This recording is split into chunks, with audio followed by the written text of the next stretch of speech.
नाज़रीन, यूरोप से इसराइल के खिलाफ अमली इकदाम की रिपोर्ट सामने आ रही है, जिसमें न सिर्फ सैंक्शन लगाई जाएंगी बल्कि कई दीगर इकदाम हैं और ये एक बड़ा टर्निंग पॉइंट साबित होगा। और इसके साथ साथ जब फ्रांस बरतानिया से ज्वाइंट फलस्तीनी रियासत को तस्लीम करने की बात भी सामने आ रही है और यमन ने नेवल ब्लॉकेड का ऐलान कर दिया है रेड सी के साथ साथ बहरा अरब के अंदर। यमन ने अनाउंस किया है कि बहरा अरब के अंदर हम नेवल ब्लॉकेड का ऐलान कर रहे हैं, कोई ऐसा जहाज यहां से नहीं गुजरेगा जो इसराइल की तरफ जा रहा होगा या जिसका इसराइल से कोई ताल्लुक होगा या जिस पर इसराइल की कोई जो कंटेनर्स अगर जा रहे होंगे वो भी हमारा निशाना होगा। हम बहरा अरब के अंदर नेवल ब्लॉकेड का ऐलान कर रहे हैं। ये एक बड़ी डेवलपमेंट है और जर्मनी ने यमन को धमकी लगाई है। इसी दरमियान जो ट्रंप इंतजामिया है वो अमेरिकन एम्पायर के लिए बड़े क्राइसिस पैदा कर रही है और अभी तक मुकम्मल इनइफेक्टिव साबित हुई है और उसने यूएस डॉलर की जो क्रेडिबिलिटी है उसको नुकसान पहुंचाया है। यूएस बॉन्ड जिसको सेफ हेवन कहा जाता था उसको जो है वो जो उसकी क्रेडिबिलिटी है वो हिट हुई है और इसके साथ साथ जो उसके इत्तेहादी हैं वो खुद इनसिक्योर फील कर रहे हैं और जो पब्लिक इमेज है जो वर्ल्ड के अंदर जो सॉफ्ट इमेज है वो मुतासर हुआ है, जिसमें सबसे बड़ा वाकया यूनाइटेड नेशन की जो आला ओहदेदार है उनके ऊपर जो सैंक्शंस लगाई गई हैं। इसके साथ ये इतना बड़ा क्राइसिस पैदा हो गया है कि समझ नहीं आ रही और ये पहली बार ऐसा हुआ है कि यूनाइटेड नेशन के ऊपर सैंक्शन लग गई हैं उसकी आला ओहदेदार के ऊपर और ये एजेंसी यानी कि फारिग हो गई। यूनाइटेड नेशन तो पैरालाइज हो गया ना, जब यूनाइटेड नेशन है ही अमेरिका के अंदर और अमेरिका ही उसके आला ऑफिशियल्स के वीजाज रिवोक कर रहा है तो वो एजेंसी तो फारिग हो गई और उसकी कोई क्रेडिबिलिटी वापस नहीं बची। तो ये एक बहुत बड़ा बुहरान ट्रंप इंतजामिया ने खड़ा कर दिया है और इसके साथ आप जरा देखिए सैकड़ों और हजार या उससे भी प्लस जो है जो नासा के साइंटिस्ट हैं, नासा आप देख लें कि जो अमेरिकन टेक्नोलॉजिकल हेजेमनी है उसमें नासा का कितना बड़ा किरदार है। तो नासा के बहुत बड़े नंबर्स में, हिस्ट्री में सबसे बड़े नंबर्स के अंदर नासा के जो साइंटिस्ट हैं वो लीव कर रहे हैं।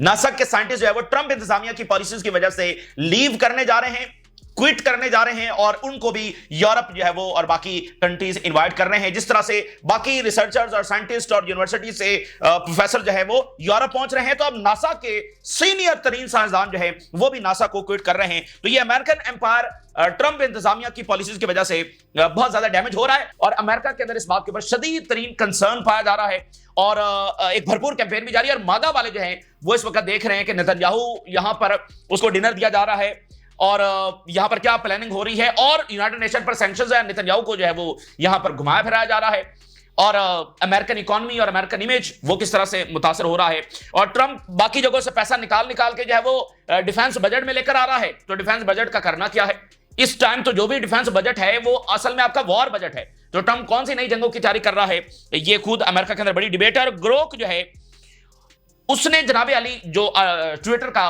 ग्रोक है जो फीचर मुतारफ करवाया ट्विटर ने, वो इतना इफेक्टिव साबित हुआ इजरायलियों के खिलाफ कि जो सेंचुरीज का जो प्रोपेगेंडा है वो सारा उसने सिर्फ 48 घंटों के अंदर उड़ा कर दिया है। कैसे इनका नेटवर्क काम करता है मुख्तलिफ मुल्कों के अंदर, खासकर अमेरिका में इनका सिस्टम कैसे काम कर रहा है और सेंचुरीज ये क्या करते रहे हैं, कैसे इन्होंने मुख्तलिफ नेशंस को पेनिट्रेट किया है, कैसे गवर्नमेंट्स को इन्फ्लुएंस करते हैं। वो ग्रोक ने जनाब सिर्फ 48 घंटों के अंदर इनका जो सेंचुरीज का प्रोपेगेंडा था वो उड़ा कर रख दिया है। ऑलरेडी तो एक कैंपेन चल रही थी, एक माहौल बना हुआ था, तो उसमें ग्रोक ने जो है वो और इलोन मस्क ने उसकी कोई मुखालफत नहीं की बल्कि वो ग्रोक की जो है वो तारीफ कर रहा है।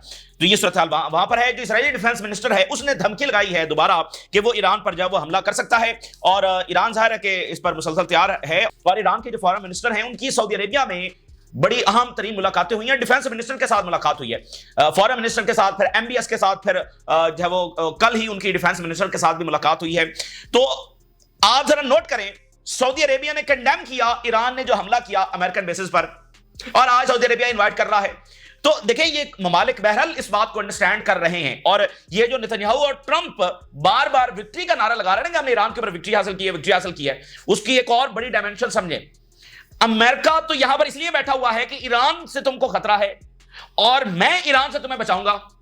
अगर यह साबित हो जाए कि अमेरिका और इजराइल मिलकर ईरान से हार गए हैं तो फिर ये कौन सा प्रोटेक्टर है जो यहां पर बैठा हुआ है? एक तो ये फेक बयान है ना कि ईरान से खतरा है, दूसरा ये कि वो कह रहा है मैं बचाऊंगा। तो वो खुद अगर ईरान से हार जाए, अगर ईरानी मिसाइलों को वो ना रोक सके तो फिर पूछा जाएगा ना कि भाई आप तो हमें बचाने के लिए बैठे हुए, आप खुद नहीं बच रहे। तो ये एक बहुत बड़ी डायमेंशन है। और ईरान के फॉरेन मिनिस्टर को सऊदी अरेबिया में इन्वाइट किया जाना, और देखें फिर एक होता है बस एक बात हो गई, फॉरेन मिनिस्टर से अलग मुलाकात है, एमबीएस के साथ अलग मुलाकात है, फिर एमबीएस के भाई डिफेंस मिनिस्टर जो अभी सऊदी वहां से अमेरिका से होकर आ रहे हैं उनसे अलग मुलाकात है। और फिर नोट्स एक्सचेंज हुए हैं। नोट्स एक्सचेंज इस तरह से होते हैं कि भाई जो हमारी अंडरस्टैंडिंग है क्या आपकी भी वही अंडरस्टैंडिंग है, जो चीजें हमने तय की हैं क्या वही है या उसमें कोई बदलाव है, तो इसलिए नोट्स भी एक्सचेंज होते हैं। तो बड़ी तफसीली मुलाकात वो यहां से करके जा रहे हैं। तो ये जो प्लान करके बैठे हुए थे कि आपस में लड़ेंगे, तो उसमें ये जो रियासतें हैं वो बहरहाल एक विजडम का मुजाहरा जो वो कर रही हैं। हिजबुल्लाह के हवाले से एक मुसलसल वहां पर लॉबिंग जारी है, लेबनीज गवर्नमेंट के ऊपर प्रेशर है, एक पूरा क्राइसिस जो है वो वहां पर खड़ा हुआ है। लेकिन ताजा तरीन इंटेलिजेंस रिपोर्ट क्या है हिजबुल्लाह के हवाले से, और हिजबुल्लाह किस तरह से अपने आप को डिफरेंट कंडीशंस के अंदर प्रिपेयर कर रही है, और जो उसका रीजनल इन्फ्लुएंस है उसको वो उसी तरह से मेंटेन रखेगी और किसी सूरत जो है वो हथियार नहीं डालेगी, और इसमें जो अमेरिका और इजराइल है उसको शिकस्त होने वाली है। ये नई इंटेलिजेंस रिपोर्ट आई है, ये भी आपके सामने रखेंगे। अगर हम यूरोप से शुरुआत करें तो देखिए वाशिंगटन के अंदर मुलाकातें हो रही हैं, और वहां पर ऐसी मुलाकातें हैं और ट्रंप है और नेतन्याहू है कि कोई एतबार नहीं है कि भाई क्या होगा। और मीडिया की डिफरेंट रिपोर्ट्स हैं, अमेरिकी मीडिया कभी सीज फायर की बात करता है, कभी कहता है ट्रंप बहुत प्रेशर डाल रहा है नेतन्याहू के ऊपर, कभी खबर आती है नहीं जी ईरान पर हमले की तैयारी हो रही। तो कोई सर्टेनिटी नहीं है, एक अनसर्टन सा माहौल है, और जो एक रिकॉर्ड है 21 महीनों का कि कोई भी फैसला हो सकता है। तो दुनिया क्या कर रही है, दुनिया देख रही है कि वहां से हतमी फैसला क्या आएगा, तो उसके मुताबिक वो अपने इकदाम को तैयार कर रही है। दुनिया ये सिग्नल कर रही है कि अगर यहां पर सीज फायर नहीं हुआ तो फिर वो क्या क्या इकदाम उठाएंगे, कोई मजबूरी से उठाएंगे और कोई सही मानों में हक और सच के साथ खड़े होने के लिए उठाएंगे। तो यूरोप भी सिग्नल दे रहा है। यूरोप जो इस पूरी जारियत में मुकम्मल तौर पर उनकी सपोर्ट जारी रही है और अभी वहां से असला वगैरह आ रहा है, लेकिन यहां से आगे फिर एक ऐसी जंग है और फलस्तीनियों की डिस्प्लेसमेंट जिसको यूरोप अफोर्ड नहीं कर सकता। हम कई बार ये डिस्कस कर चुके हैं। तो यूरोप ये सिग्नल दे रहा है कि अगर सीज फायर नहीं होता, अगर हतमी फैसले में अगर सीज फायर नहीं होता तो फिर हम सैंक्शन लगाने जा रहे हैं। ये यूरोप से क्लियर सिग्नल आ रहा है। एक तो जो फ्रांस और बर्तानिया का दौरा हो रहा है उसमें फ्रांस के सदर की बर्तानिया के जो प्राइम मिनिस्टर हैं उनके साथ ज्वाइंट प्रेस कॉन्फ्रेंस हुई है, और ज्वाइंट प्रेस कॉन्फ्रेंस में मैक्रोन जो है वो बर्तानिया के प्राइम मिनिस्टर को कह रहे हैं कि वक्त आ गया है कि हम मिलकर फलस्तीनी रियासत को तस्लीम करें। ये इंपॉर्टेंट लम्हात है कि फ्रांस के सदर ज्वाइंट प्रेस कॉन्फ्रेंस में कह रहे हैं कि हमें फलस्तीनी रियासत को तस्लीम करना होगा। और साथ मैक्रोन ने बड़ी इंपॉर्टेंट बात की है, उन्होंने कहा कि गजा में इजराइल अपने मकासद कभी अचीव नहीं कर सकेगा, यहां पर इजराइल को कोई कामयाबी होने वाली नहीं है। साथ उन्होंने ये भी बात की है, यानी जंग रुके ना रुके वो इस बात को कंफर्म कर रहे हैं कि इजराइल को यहां से कोई कामयाबी हासिल नहीं होगी। Macron calls in joint press conference with British prime minister for a joint French British recognition of the state of Palestine. France और बर्तानिया यूरोप की दो सबसे बड़ी ताकतें और सेंचुरीज तक दुनिया की सबसे बड़ी ताकतें वो रही हैं, तो वो मिलकर फलस्तीन, और ये जो सारा इलाका है लेबनान, फलस्तीन, जॉर्डन, शाम, ये सारा इन्हीं के पास था। और इन्होंने फिर आगे अपनी मर्जी से लकीरें खींची कि ये इसका होगा, ये उसका होगा। हालांकि आप देखें तो बर्तानिया ने बिट्रेल किया अरबों के साथ, और उनकी रिवायत है और वो सदियों तक यही करते आए हैं।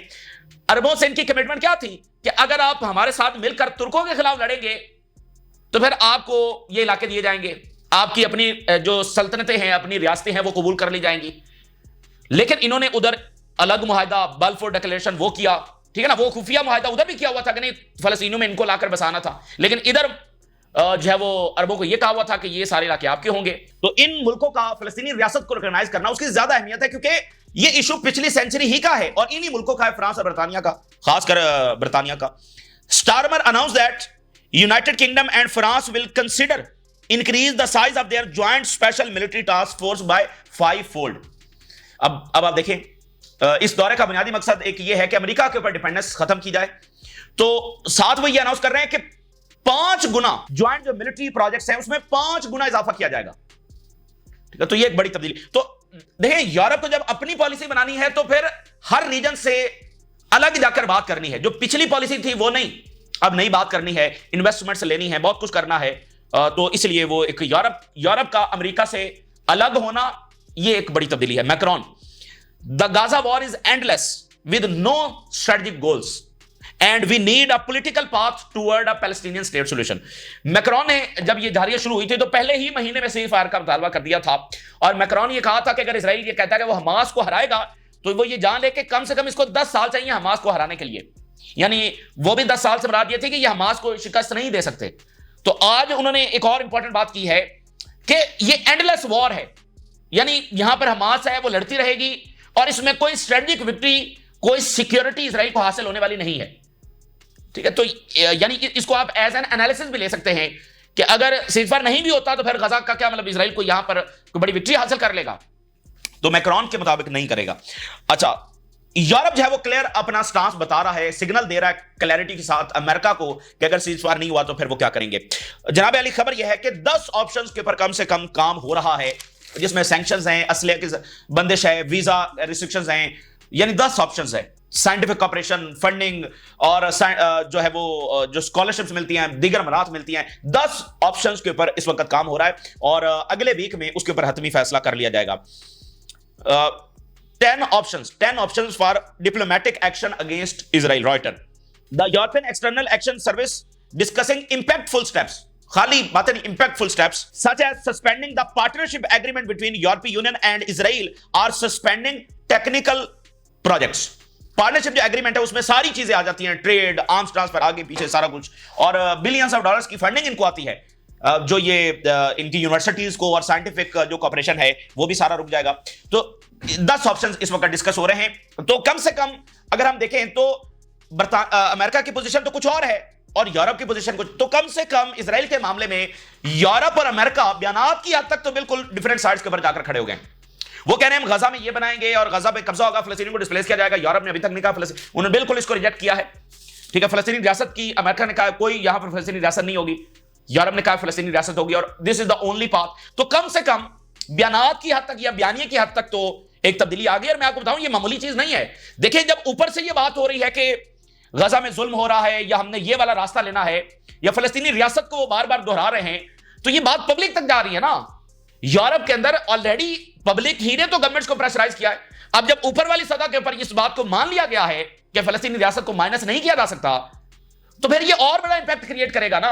और फिर मीडिया में इजराइल को डिफेंड करना अब नामुमकिन हो चुका है, और खासकर जब उनकी लीडरशिप अब बात कर रही है तो फिर मीडिया वाले कैसे करेंगे। तो ये एक इसकी इंपैक्ट है, यानी जो वो पब्लिकली आकर गजा की सपोर्ट, फलस्तीन की सपोर्ट की बात कर रहे हैं, सैंक्शंस की बात कर रहे हैं, तो इसका बड़ा इंपैक्ट है। तो देखते हैं कि अगले मतलब 24-48 घंटों में वाशिंगटन से हतमी फैसला क्या आएगा। और वो मैं आपको बता चुका हूं कि आखिरी हद तक वो गजा की जंग नहीं रोकेंगे। अगर जंग रुकेगी तो वो सिर्फ मजबूरी में होगी और शिकस्त चुके उनको हो चुकी है। और इतने बड़े फैक्टर्स हैं कि शिकस्त फाश है और कोलैप्स ऑफ इजराइल, उसकी तरफ मामला बढ़ रहा है। इजरायली फौजी अपनी जानें ले रहे हैं, सो वो सिर्फ मजबूरी के अंदर होगा। और अगर ये जंगबंदी नहीं होती तो फिर ये सैंक्शंस हैं और बहुत सारी चीजें हैं। नॉर्वे का स्टांस देखिए, the 2 million residents of the Gaza are trapped in a nightmare and the situation is dangerous and worsening with each passing day. रोज वहां पर हर रोज पहले से हालात खराब हो रहे हैं और इन्होंने कहा कि हम ये जो डिस्प्लेसमेंट है इसको रेजिस्ट करेंगे और किसी तौर पर कबूल नहीं करेंगे। यमन ने जनाब नेवल ब्लॉकेट लगा दिया है बहरा अरब के अंदर, सिर्फ रेड सी में नहीं। रेड सी तो फिर वो गया ना, उन्होंने 2 जहाज रेड सी में डबोए हैं। अब मेरा नहीं ख्याल कि वहां पर कोई और कंपनी आएगी, जिस तरह से उन्होंने जहाज गर्क की कर दिए। तो अब ये बहरा अरब में वो कह रहे हैं कि हम निशाना बनाएंगे, ये तो बहुत मतलब बड़ी बात है ना। फिर रेड सी से तो बच के निकल जाएंगे, बहरा अरब से कैसे बच कर निकलेंगे। तो अब वो कह रहे हैं बहरा अरब के अंदर निशाना बनाएंगे, ये बहुत बड़ी एक्सपेंशन होगी। We will not allow any company to transport Israeli goods through the Red Sea, the Gulf of Aden and the Arabian Sea. बिल्कुल इजराइल के लिए कोई सामान इन तीनों जगहों से हम किसी सूरत जो है वो नहीं गुजरने देंगे। और जर्मनी जरा देखिए, जर्मनी के जो रोल है दुनिया में जंगों के हवाले से, उसके ऊपर हम बात कर रहे हैं। और बड़ी तशवीशनाक सूरत हाल है कि वो ईरान पर हमले को शाबाश दे रहे हैं और गजा की जब बात आती है तो कहते हैं हम असलहा देंगे, और यूक्रेन में कहते हैं कि डिप्लोमेसी होगी नहीं, सिर्फ जंग के और मिलिट्री मींस के जरिए हम रशिया से निपटेंगे। तो अब जरा देखिए, जर्मनी कहता है कि ईरान जो है वो प्रेशर करे हुतीज पर और इन्फ्लुएंस उनको करे to stop their attacks on ships. अच्छा, जो हुतीज के हमले वो भी उन्होंने ईरान के पर डाल दिए, यानी एक नया बयानिया तो काफी पुराना, लेकिन अब जर्मनी फिर उस बयानी को एंडोर्स कर रहा है कि ये हुतीज जो है ये ईरान के कहने के पर अटैक कर रहे हैं। तो भाई कर रहे होंगे तो इजराइल की तुम सपोर्ट कर रहे हो, ठीक है ना। बाकी हुतीज अपनी प्रोडक्शन कर रहे हैं और एक अलग से वो फोर्स है। ईरान उनका इत्तेहादी जरूर है और ईरान को सपोर्ट करता है, लेकिन हुतीज अपने फैसले करते हैं, हिजबुल्लाह अपने फैसले करती है, हमास अपने फैसले करते हैं, सब एक दूसरे के इत्तेहादी हैं, ठीक है। और वो सिर्फ उन जहाजों को निशाना बना रहे हैं जो इजराइल के लिए सामान लेकर जा रहे हैं। वो इजराइल जिसके लिए आलमी अदालत फैसला दे चुकी है, यूनाइटेड नेशन डिक्लेयर कर चुका है कि ये मुल्क जेनोसाइड कर रहा है। तो ये जर्मनी का मतलब जो मामला है वो काफी खतरनाक है। जो फ्रांसिस्का एल्बनीज है दुनिया उनके लिए खड़ी हो गई है और एक ट्रंप ने अच्छा भला बड़ा क्राइसिस पैदा कर दिया है जिसमें कोई जस्टिफिकेशन नहीं है। अमेरिकन मीडिया के पास कोई जस्टिफिकेशन नहीं है, वेस्टर्न मीडिया के पास कोई जस्टिफिकेशन नहीं है, ठीक है। और मतलब पूरी डिबेट है उनके मीडिया के ऊपर। एक अगर हम कहें तो एक तारीखी तब्दीली पब्लिक ओपिनियन की सतह के ऊपर हम देख रहे हैं। और न्यूयॉर्क में यूनाइटेड नेशन का हेडक्वार्टर है और न्यूयॉर्क के अंदर इलेक्शन भी हो रहा है जिसमें वो मेयर आ रहा है जो इजराइल को क्रिटिसाइज कर रहा है। तो ये सारे वाकयात उल्टा उस पब्लिक ओपिनियन को और ज्यादा बढ़ाएंगे। अगर आप अमेरिका का सोशल मीडिया फॉलो करें तो आप देखेंगे कि ये क्या हो रहा है, इतनी बड़ी तब्दीली इजराइल के हवाले से पब्लिक ओपिनियन में। तो एक तो ये है कि यूनाइटेड नेशन पैरालाइज कर दी है ट्रंप इंतजामिया ने, कि जब सैंक्शन ही लगनी है, जब वीजा से रिवोक होने, तो यूनाइटेड नेशन की अहमियत क्या है। और देखें फिर वही बात के ताकतवर अपनी ताकत इस्तेमाल करते हैं। और लीबिया में हमने देखा जो जो जुल्म हुआ, बर्बरियत हुई, अफगानिस्तान में, शाम में, हर जगह पर हमने देखा। लेकिन एक चीज कभी आपने नोट की है, वो कहते हैं ये सब हमने इंटरनेशनल लॉ के मुताबिक किया है। वहां पर वेपन ऑफ मैस डिस्ट्रक्शन है, वहां पर फलाना है, वहां पर फलाना है, यानी एक कवर लेकर वो ताकतवर हैं, उसके बावजूद ये जरूरी है कि वो कवर लेकर काम करें। यहां पर तो आज की दुनिया भी मुख्तलिफ है और उनके पास कोई जस्टिफिकेशन भी नहीं है, मतलब वो यूनाइटेड नेशन के ऊपर सैंक्शन लगा रहे हैं। और देखें यूनाइटेड नेशन का हेडक्वार्टर न्यूयॉर्क में है, ये एक वर्ल्ड की अंडरस्टैंडिंग के साथ है, सब दुनिया मुतफिक है। अच्छा जवाब, जब आप यूनाइटेड नेशन को सैंक्शन ही कर रहे हैं तो रशिया तो ऑलरेडी कह रहा है कि यूनाइटेड नेशन का हेडक्वार्टर यहां पर नहीं होगा, तो कल को ब्रिक्स भी ज्वाइंटली कह सकती है कि हम तो इनके साथ खड़े हैं और यूनाइटेड नेशन का हेडक्वार्टर वहां से शिफ्ट होना चाहिए। तो ये ऑर्डर अपने आप में गिर रहा है। और अमेरिका ने इजराइल के लिए इस चीज को कुर्बान किया, अपने ऑर्डर को कुर्बान किया, और अमेरिकन इससे खुश नहीं है। यूनाइटेड नेशन की हेडलाइंस जरा देखिए, उन्होंने कहा ये जो सैंक्शन लगाई हैं दैट आर अनएक्सेप्टेबल, ये यूनाइटेड नेशन की स्टेटमेंट आई है, इज अ डेंजरस प्रेसिडेंट, ये खतरनाक तरीन प्रेसिडेंट जो वो अमेरिका ने सेट किया, ट्रंप इंतजामिया ने सेट किया है यूनाइटेड नेशन का जवाब, ठीक है ना। तो अमेरिका ने अपने आप को एक्सपोज किया है। एल्बनीज कह रही हैं, I am the first UN official to be sanctioned for imposing Israel genocide crimes. तो वो प्रॉपर तरीके से डटी हुई हैं और दुनिया में बातें हो रही हैं और रिएक्शन आ रहा है। जवाद जरीफ जो कि ईरान के हाई ऑफिशियल और फॉरेन मिनिस्टर हैं, उन्होंने ट्वीट किया और एक तरफ एल्बनीज की फोटो शेयर की, एक तरफ अल-शरा की फोटो शेयर की, और उन्होंने कहा कि आज की जरा दुनिया देख ले जिसमें अल-कायदा और दाइश वाले और नुसरा फ्रंट वाले उनके ऊपर से सैंक्शन खत्म हो रही हैं और यूनाइटेड नेशन के ऊपर सैंक्शन लग रही हैं। ये आज की दुनिया, ये ट्रंप की दुनिया है। एक चीज होती है कि भाई हद ही पार होगी। अब आप देखिए कि उधर सेक्रेटरी डिफेंस ने नेतन्याहू को पेंटागन में बुलाया और कहा कि मतलब जबरदस्त इस्तकबाल, और पूरा एक वहां पर उसने ट्वीट किया कि मैं ऑनर के अंदर नेतन्याहू के, और हमने जो कामयाब ऑपरेशन ईरान के खिलाफ किया है, ठीक है ना। मतलब वो नेतन्याहू जो वॉर क्रिमिनल डिक्लेयर्ड है उसके खिलाफ उसको ऐसे वेलकम किया जा रहा है, यूनाइटेड नेशन के सैंक्शन लग रही है, तो बात जो है वो कुछ बनती हुई नजर नहीं आ रही। फिर अमेरिका जो है वो हंड्रेड्स ऑफ स्टूडेंट्स को डिपोर्ट करने जा रहा है, ट्रंप इंतजामिया जो प्रो पैलेस्टाइन है, और उनको रिकॉग्नाइज कौन कर रहा है कि इसको करना है, इसको करना है। इजरायली जो वहां पर वेबसाइट्स हैं वो डाटा दे रही हैं। अब मतलब आप जरा अंदाजा करें कि अमेरिका अपनी डिपार्टमेंट्स के ऊपर भी रिलाई नहीं कर रहा, इजरायली वेबसाइट्स बता रही हैं कि इसको करो, इसको करो। ये अमेरिका के अंदर सूरत हाल है। और जो अमेरिकी यूनिवर्सिटीज हैं वो कॉर्पोरेशंस बन चुकी हैं, यानी अब वो फंडिंग कट हो गई है, फीसेस अब बढ़ाना पड़ रही हैं, खर्चे और मामलात, मतलब वो पूरा डिस्टेबलाइज उनका माहौल हो गया यूनिवर्सिटीज के हवाले से, वो बस कॉर्पोरेशंस बन गई हैं। और दूसरी तरफ जो है नासा के हवाले से आज क्या खबर सामने आई है, नासा के 2000 साइंटिस्ट लीव करने जा रहे हैं। ये इतनी बड़ी खबर है, एक एक साइंसदान की क्या अहमियत होती है ये हमने देखा है। और 2000 साइंसदानों का नासा को लीव करना, और लीव करके जाहिर है कि वो यूरोप जाएंगे, आगे पीछे उनको ऑफर्स आएंगी, तो अपने लोगों को रिमूव किया जा रहा है, पैसा वहां से निकालकर डिफेंस बजट में डाला जा रहा है और इजराइल को दिया जा रहा है। तो खुद अमेरिकन इस वक्त सर पकड़ के बैठे हुए हैं कि ये ट्रंप साहब ये किस डायरेक्शन में लेकर जा रहे हैं। नासा स्टार्स में फॉल, नासा के सितारे जो है वो में फॉल, ठीक है ना। यानी जो इसका मतलब ये है कि जो उनकी डोमिनेंस है, जो उनकी सक्सेस है, वो सवाल की तरफ जाने वाली है। Trump trigger mass exit of 2000 scientist, NASA set to lose 2100 senior staff members as Trump looks to slash agency fund. Reuters, more than 2000 senior employees expected to depart from NASA.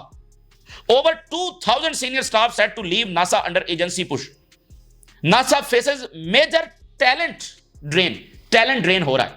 यह America की तारीख में पहली बार हो रहा है। दुनिया America की तरफ जाती है, अमेरिका से यह पहली बार टैलेंट ड्रेन हो रहा है।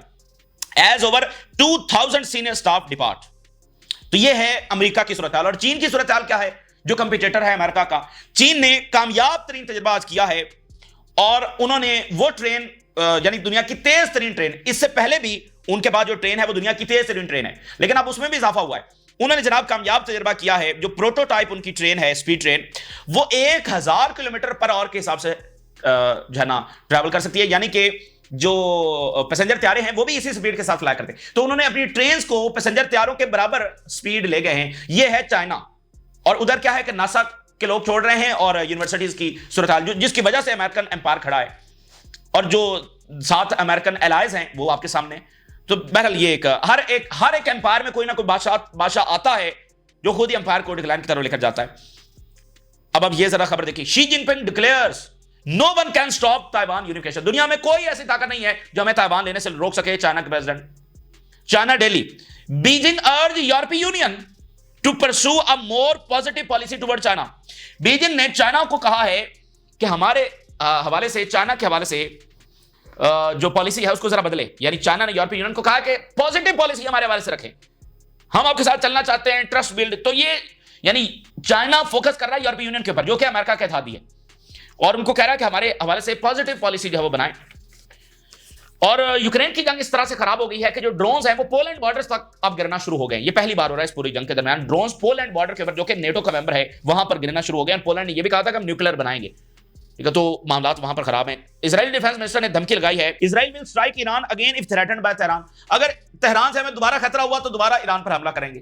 ये बिल्कुल अपना जना हवास बाख्ता हो चुके हैं। और ईरानी जनरल ने बताया है कि जब इजराइल ने अटैक किया और असैसिनेशंस की तो with in hours supreme leader ने किस तरह से मोराल बढ़ाया सबका, और फिर विद इन आवर्स जो है वो नए कमांडर्स जो है वो अपॉइंट किए, and they are competent individuals resembling the generation of martyr leaders.